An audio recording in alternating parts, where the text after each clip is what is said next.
This week's episode was pretty cool. I don't think it was exciting as the first episode, but obviously the first episode is supposed to be the hook, so it's supposed to be the one that makes you want to see more. And I read some reviews online, and a lot of people were like really pissed off about the hype that they brought to you in the first episode, showing Simmons in on this otherworldly planet. She's running from something, she has a cut in her face, you know, and obviously she's scared. And then in this week's episode, they show the planet, but they just kind of save her and bring her back.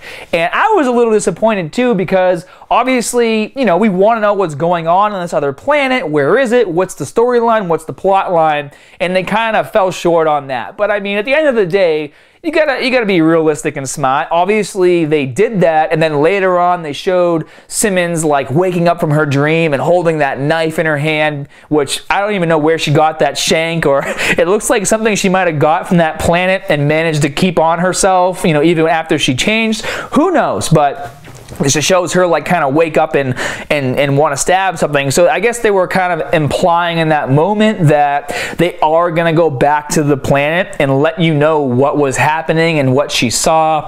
I don't know, maybe it was a creature that went inside of her body. It could be anything at this point. We don't really know. But Fitz saving Simmons was, I mean, it was like really intense, because they kept making it seem like he was going to reach for her and miss, and then he wasn't going to be able to save her. I wasn't expecting the portal to explode. Well, I guess I was, because that Asgardian dude, who I'm pretty sure, I didn't look it up online yet, but I'm pretty sure he was in Ghostbusters 2 and played the crazy guy who was always, you know, trying to summon the demon from the painting, right? I'm pretty sure that's the guy. But obviously he, you know, alluded to the fact that he wanted this portal to be destroyed. So having it be destroyed at the same time as Fitz saves Simmons, I guess, is a win-win for everyone. But that whole sequence was like, it was so, you know, it was so stressful to watch, right? But it was awesome.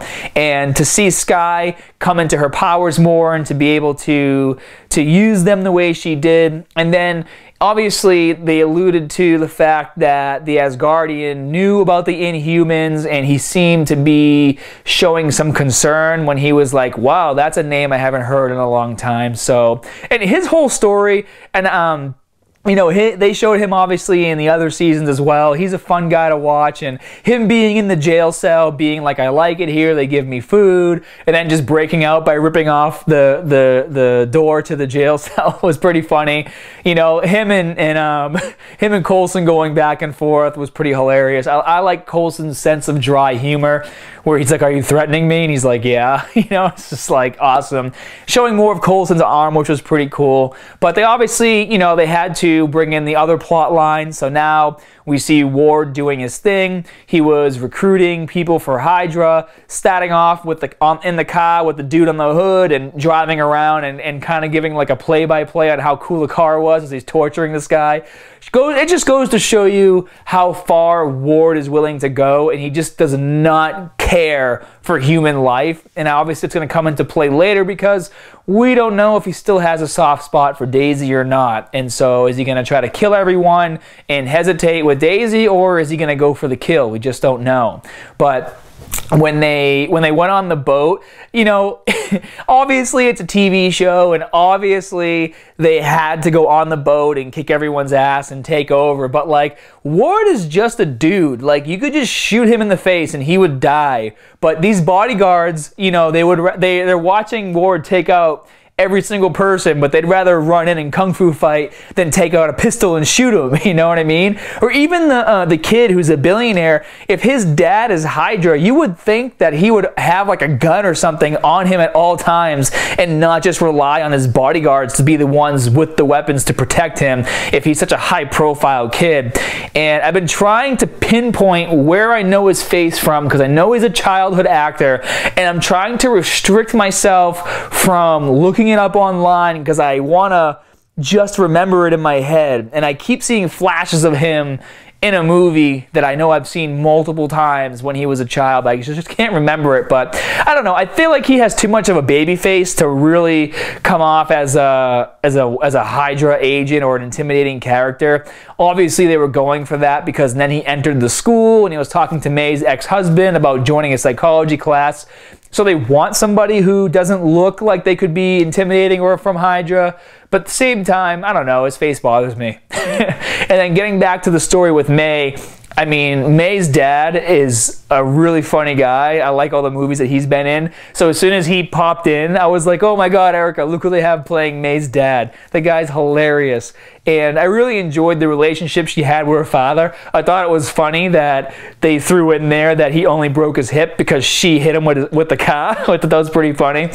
And, you know, just showing her how high-strung she is, and, you know, it just shows that she's kind of lost, and she's trying to figure out what she wants to do. And, you know, her dad was very, you know, understanding and insightful of her situation. And, you know, parents know their kids, and he's like, you know, you have unfinished business, and that's the reason why you want to kill everyone that comes through the door. She almost chopped off Hunter's head, you know. So it was nice to see May, because May, you know, since the beginning, she's been divorced. She, you know, she has problems because she had to kill that kid who was killing everybody when she, you know, first joined the agency and started doing field stuff. And then obviously she's divorced from her husband. She was in a relationship with Ward. So we don't see May having any real relationships. So to see her have a nice relationship with her dad, I thought was really nice, you know.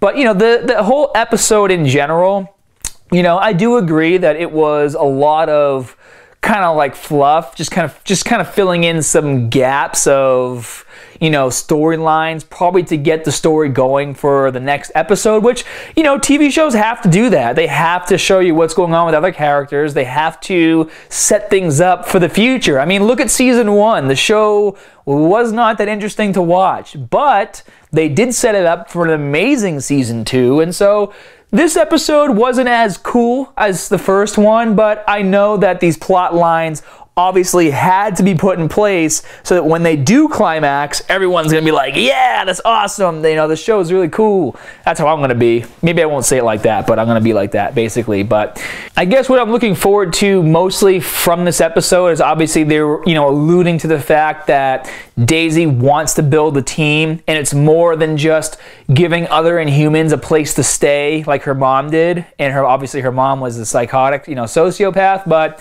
you know, she really wants to help people, and she really wants to bring in Inhumans and train them and have them working for S.H.I.E.L.D. to not only feel like they have a place in society, but they're also doing something with their lives and with their powers, and they'll hopefully gain the trust of the people of the world and not be seen as aliens, but be seen as assets to the community, and, you know, being helpful and trying to, you know, maintain justice, you know, wherever they go to fight or whatever. So I did think it was really cool. You know, the psychiatrist talked about it as well. We're starting to see Daisy go more into a leadership role, and how she's handling it is, you know, she kind of likes it, kind of doesn't like it, but, you know, what is this leading up to? Is it leading up to her having her own team of Inhumans?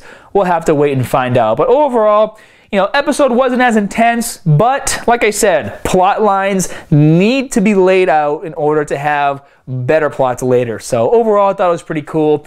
Be sure to like and subscribe, and let me know what you think down in the comment section below. See you guys.